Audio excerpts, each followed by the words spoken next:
దేవునికి స్తోత్రం కలుగును గాక. క్రీస్తునందు ప్రియమైన యేసుతో ఏకాంత సమయం క్యూటీ అనగా క్వైట్ టైం కార్యక్రమ వీక్షకులందరికీ ప్రభు అయిన యేసు క్రీస్తు నామం పేరిట విజన్ క్యూటీ ఫెలోషిప్ తరఫున ప్రత్యేక వందనాలు తెలియజేస్తూ నేటి ధ్యాన కార్యక్రమానికి మీ అందరినీ ప్రేమతో ఆహ్వానిస్తున్నాను. ప్రియులారా, నేటి ధ్యానం కొరకు ఏర్పాటు చేయబడిన పరిశుద్ధ లేఖన భాగము 2వ దినవృత్తాంతముల గ్రంథం 11వ అధ్యాయము 1 నుండి 23 వచనాలు. ప్రియులారా, సమయానుకూలంగా నేను మీ నిమిత్తం మొదటి 4 వచనాలు మాత్రమే చదివి వినిపిస్తాను. ప్రియులారా, యథావిధిగా మీరు పూర్తి లేఖన భాగం చదివి ధ్యానం చేయాల్సిందిగా ప్రభు పేరట మీకు మనవి చేస్తూ రండి, ముందుగా వాక్య భాగం చదివి ధ్యానంలోకి వెళదాం. రెహబాము యెరూషలేమునకు వచ్చినప్పుడు ఇశ్రాయేలు వారితో యుద్ధము చేయుటకును రాజ్యమును తనకు మరలా రప్పించుకొనుటకును అతడు యూదా వారిలో నుండి బెన్యామీనుల నుండి ఏర్పరచబడిన యుద్ధశాలులను 180,000 మందిని సమకూర్చగా దైవజనుడైన షెమయాకు యెహోవా వాక్కు ప్రత్యక్షమై ఇలాగు సెలవిచ్చెను: నీవు యూదా రాజును సొలొమోను కుమారుడగు రెహబాముతోనూ యూదాయందును బెన్యామీనుల ప్రదేశమందును ఉండు ఇశ్రాయేలు వారందరితో ఈ మాట ప్రకటించుము. ఈ కార్యము నా వలన జరుగుతున్నదని యెహోవా సెలవిచ్చున్నాడు గనక బయలుదేరకుండాను మీ సహోదరులతో యుద్ధము చేయకుండాను మీరందరూ మీ ఇండ్లకు తిరిగిపోవుడి అని చెప్పాను. కావున వారు యెహోవా మాట విని యరొబాముతో యుద్ధము చేయటం మాని వెళ్ళిపోయిరి. చదవబడిన లేఖన భాగమును దేవుడు నేటి మన ధ్యాన సమయం కొరకు దీవించి ఆస్వాదించునుగాక. ప్రియులారా, నేటి ధ్యాన సమయం మన ముందు కొనసాగుతుండగా చదివినటువంటి లేఖన భాగాన్ని ఆధారం చేసుకొని నేటి పాఠ్య భాగం యొక్క సారాంశానుకూలంగా ఇవ్వబడినటువంటి ప్రధాన అంశము మనము దేవుని వాక్యాన్ని పాటించినప్పుడు when we obey God's word అనే అంశమును ఆధారం చేసుకొని నేటి పాఠ్యభాగ సారాంశాన్ని జాగ్రత్తగా మనం గమనించినట్లయితే రెహబాము మొదట్లో ఉత్తరాన ఉన్నటువంటి గోత్రాలపై దాడి చేయాలని అనుకున్నాడు. కానీ దేవుని మాట విన్న తర్వాత అతడు మనసు మార్చుకున్నాడు, వెనుకకు తగ్గాడు. ఇంతలోనే ఉత్తర గోత్రాలకు చెందిన యాజకులు లేవీయులు విగ్రహాలను పూజించమని బలవంతము చేస్తున్న యరొబాము నుండి తప్పించుకోవడానికి విగ్రహాలను పూజించమని బలవంతం చేసినటువంటి ఈ వ్యక్తి నుండి తప్పించుకోవడానికి వారు యెరూషలేముకు పారిపోయారు. వారు తిరిగి రావడం యూదాలో ఒక మతపరమైనటువంటి ఆచారాలను బలోపేతం చేయడానికి సహాయపడింది.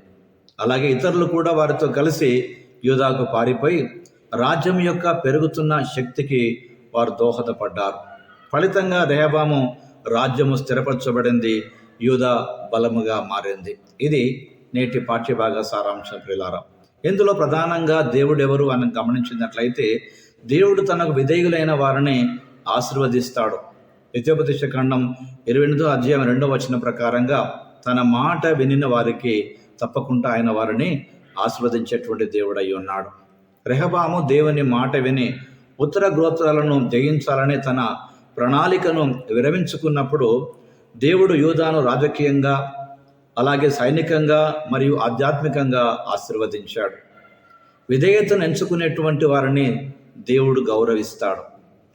అది ఖరీదైనప్పటికీ ప్రియులారా, అది వారికి సమృద్ధిగా ఇచ్చేటువంటి ఫలితం లేక ఫలితాన్ని ఇచ్చేటువంటి కార్యం. నేటి పాఠ్యభాగంలో రెండు ప్రియులారా, దేవుడు మనతో మాట్లాడడానికి, దేవుడు మనకు నేర్పే పాఠాన్ని జాగ్రత్తగా మనం గమనించినట్లయితే దేవునికి భయపడేవారే ఇతర శక్తి కంటే బలవంతులు. యరొబాము దేవుని నుండి దూరమై ఇశ్రాయేలీయులను విగ్రహారాధనలోనికి నడిపించినప్పుడు యాజకులు లేవీయులు దేవుణ్ణి నిజముగా ఆరాధించే స్థలాన్ని వెతకడానికి యెరూషలేముకు పారిపోయారు.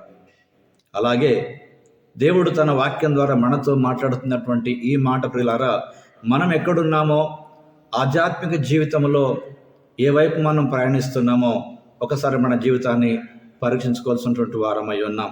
ప్రియులారా, ఈరోజు పాఠ్యభాగం ద్వారా మన జీవితానికి అన్వయింపుగా నేటికి అంటే ఈరోజు కూడా దేవుడు ఆయన చిత్తాన్ని వెతుకుతున్నటువంటి క్రైస్తవులు ఉన్నంత కాలం సమాజం పాపములో పడకుండా దేవుడు కాపాడుతాడని ఈ వాక్యం ద్వారా మనం నేర్చుకుంటున్నాం. ప్రియులారా, కనుక నేటి ధ్యాన భాగంలో పాల్పొందుతున్న ప్రియ సహోదరి సహోదరుడా, నిజముగా దేవుని మాటకు లోబడి ఆయన మాట విధేయత చూపిస్తే తప్పకుండా దేవుని కార్యం మన జీవితం జరుగుతుందని నేటి వాక్యం ద్వారా మనం నేర్చుకుంటున్నాం ప్రియులారా. కనుక వాక్యం విని విధేయత చూపితే విజయం అనుగ్రహించబడుతున్న సంగతి ఎంతో వాస్తవం ప్రియులారా. కాబట్టి మనం దేవుని వాక్యాన్ని పాటిస్తున్నామా? ఒకవేళ పాటిస్తే తప్పకుండా ప్రియులారా విజయం సాధిస్తాం. దేవుని మాట వినడం అంటే అర్థము దేవుని మాటకు విధేయత చూపించడం. కనుక ప్రియులారా, రోజు వాక్య భాగం ద్వారా దేవుడు మనతో మాట్లాడుతుండగా రండి ఒకసారి మన జీవితాన్ని ప్రభువుకు సమర్పించుకొని ఆయన సన్నిధిలో ఓ ప్రార్థన మన కొరకు చేసుకుందాం. నిత్యము దేవునిలో మన వాక్యానుసారమైనటువంటి జీవితాన్ని జీవించగలిగే విధంగా ఆ ప్రభు మహాకృప మనతో ఉండులాగున ప్రార్థన సమయాన్ని మనం గడుపుదాం. ప్రార్థన. ప్రియమైన దేవా, అన్ని విషయాలలోని చిత్తాన్ని వెతకడానికి మాకు సహాయం దయచేయండి. మా చుట్టూ ఉన్నటువంటి వారికి వినయం మరియు దయతో సేవ చేయడానికి కూడా మాకు సహాయం చేయమని, తద్వారా మీరెవరో, మీ గొప్పతనం ఏమిటో లోకము తెలుసుకునే విధంగా బ్రతకగలిగేటువంటి చక్కటి బ్రతుకును మాకు ప్రసాదింప చేయమని క్రీస్తు పేరట ప్రార్థిస్తున్నాం పరమ తండ్రి. ఆమేన్. ప్రియులారా, ప్రభువారు నిత్యము తన వాక్యం ద్వారా మనతో మాట్లాడుతూ మన జీవితాలను బలపరుస్తూ ఉండగా మనం బలపడిన తర్వాత ప్రియుల అనేకులను మనం బలపరచవలసినటువంటి వారమై ఉన్నాం. కనుక దేవుని వాక్యాన్ని మనం పాటిస్తే ప్రియులారా తప్పకుండా దేవుని యొక్క కృప మన మీద ఉంటుంది. ఆయన మాట విధేయత చూపినటువంటి ప్రజలంగా విజయం సాధిస్తామన్నటువంటి సంగతి ఈరోజు కూడా వాక్యం మనకు జ్ఞాపకం చేస్తుండగా ఆయన మాట విని ఆ ప్రకారము జీవించే కృప దేవుడు మనకు అనుగ్రహించాలని మన జీవితాంతం కోరుకోవలసినటువంటి వారమై ఉన్నాం.